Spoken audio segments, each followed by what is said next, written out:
Hey friends, happy Saturday, 21st of August, end of the 20th week of Ordinary Time. For those who work regular work weeks, I hope that you have some rest and some recreation. Hopefully kiddos and teachers and staff that have been in school also have some time for some rest and some recreation.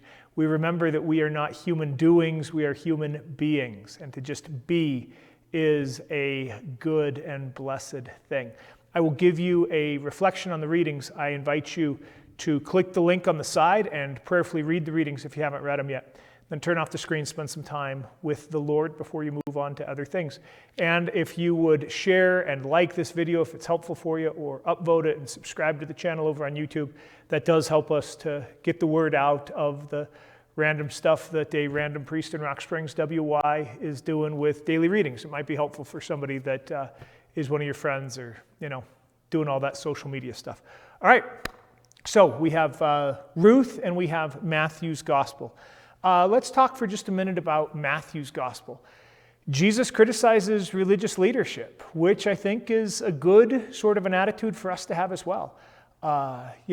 None of us are above the call to the gospel, and trying to have hearts that are soft to hear the way that maybe the Lord is inviting us into conversion is not a bad thing.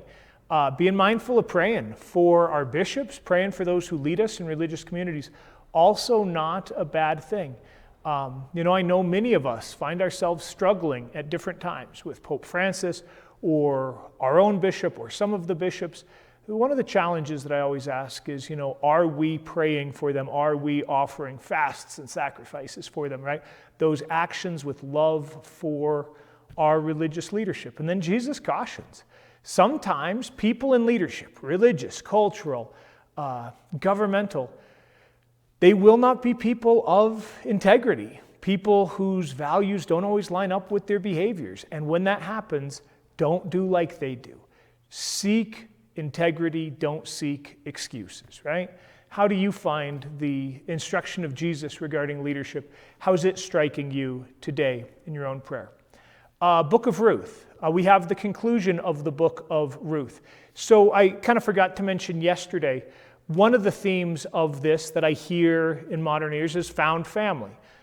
Some folks maybe struggle with their own family, and so, Ruth did not return to her family, but instead stuck with her mother-in-law, even when her husband was dead, had no burden, no expectation to. And this relationship of, as we might call it in a modern day, found family, it becomes a wonderful turnabout, because we hear now about how Ruth is going to be the father of Jesse and the grandfather of David. Remember from yesterday, we had the setup to this story, which is that these were, women who knew what it was like to be immigrants, foreigners, strangers in a strange land. They were widows, each of them. They were non-persons or lesser persons. And yet, God uses them to help bring just a little bit more of God's reign into our midst, right?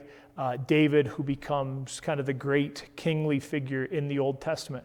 And just remember how unlikely these are, right? Widows, and Ruth herself is a Moabite woman, right? So a stranger. A reminder that even in the life of Israel, that God was always weaving in the creative, the chaotic, the unexpected, that God always is larger than just the narrow vision sometimes that the people might have, that we might have in these days. How's God challenging us to expand our vision, expand our hearts? How's God challenging us to see what God's doing even in challenging, difficult, weird, tumultuous days? All right, that's Matthew's Gospel. That is first reading from Ruth. Read the readings prayerfully if you haven't yet done so. Turn off the screen, spend some time in prayer. Do the social media thing. More than anything, let's be praying for each other. Let's rest. Let's be praying for folks that struggle. God bless, friends.